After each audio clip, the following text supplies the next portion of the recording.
So I guess flipping on then to the problem of evil, one of those rare things that I think no, there isn't a good answer for this that I've seen. Done a lot of reading in the space, and I think the way that I define it is, and then you can let me know how you define it. We can go into that. Is basically looking at the evolutionary record, looking at the sheer amount of death and horror and pain and suffering that has come about. It seems an all-loving God wanting to engage with a conscious being of some description, and we believe that's humans in our current form, but potentially other hominini before us, has allowed this sort of cataclysmic event to take place, i.e. the evolutionary process of consistent death, suffering, purposelessness, horror, and then kind of we come about and we're still within this pain, suffering thing. And I think for me, what I find really interesting is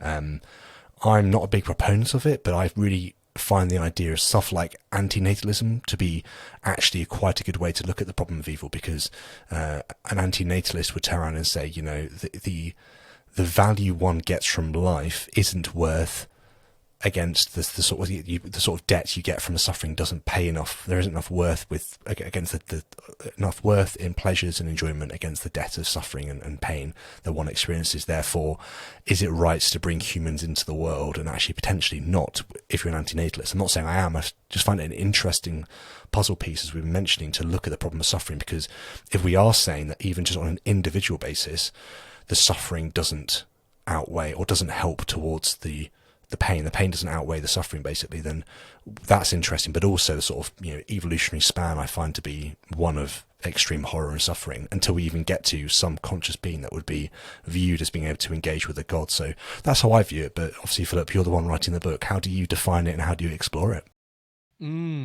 Well, I agree that I think that is maybe the biggest aspect of it. Why would a being who can do anything choose to create us through such a horrific process like evolution by natural selection? And, you know, and there are specific, I mean, nature is so beautiful, but it is so full of suffering. And, you know, there are familiar examples people give of, you know, the weevil, I can't remember which kind of weevil, that paralyzes its prey and then slowly eats them alive while they're still conscious for days, you know. And it's just, you know, so maybe in the case of humans, we can give these theodicies, these explanations about free will or moral development or something. I don't find them even plausible there, but that doesn't explain the weevil.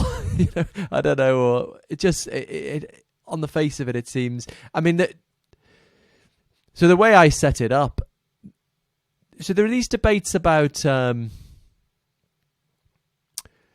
logical problem of evil versus the evidential problem of evil.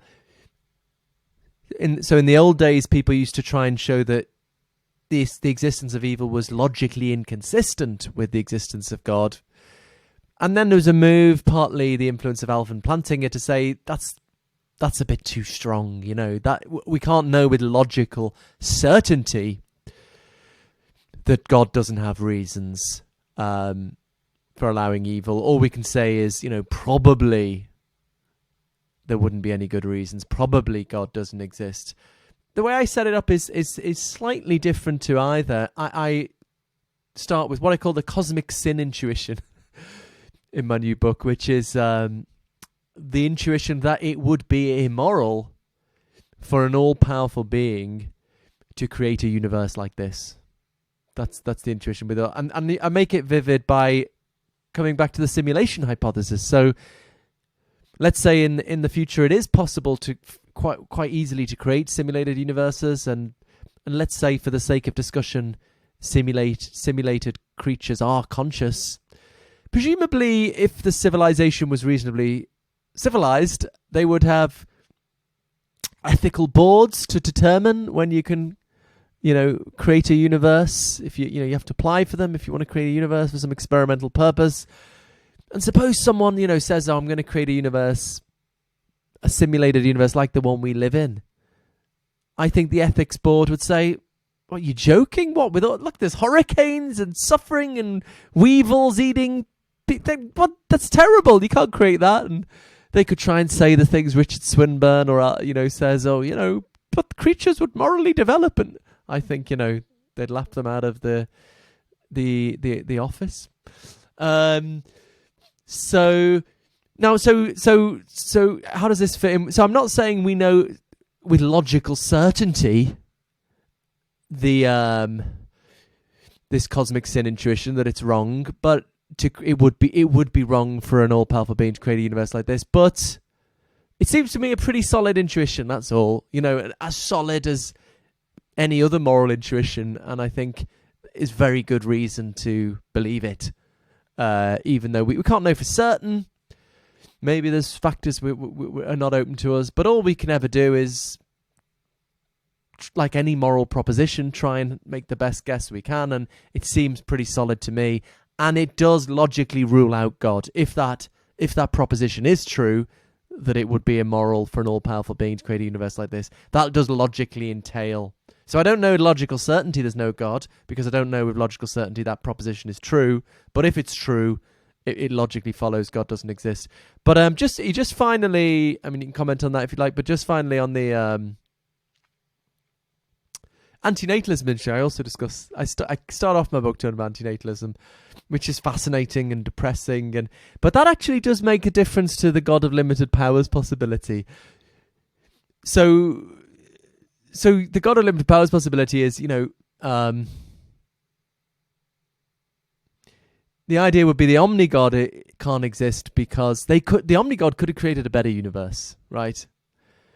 But if there's a God of limited powers, maybe this is the only way they can create intelligent life. So that, as I say, God is like, oh, I'm sorry about the weevils and everything, but this is the only way I could create life. And if you're an antinatalist, you'd say, well, you still shouldn't have done it because it's not worth it. But I think I'm not all, at the end of the day, an antinatalist. I do think it's better to have life with all the suffering than none at all. So I do hold out some possibility for the designer of limited powers. What about? If you enjoyed this clip, then head on over to Locals to access the full conversation right now. Supporters can access the video version, and everyone can access the audio-only version of the conversation. I'll see you over there.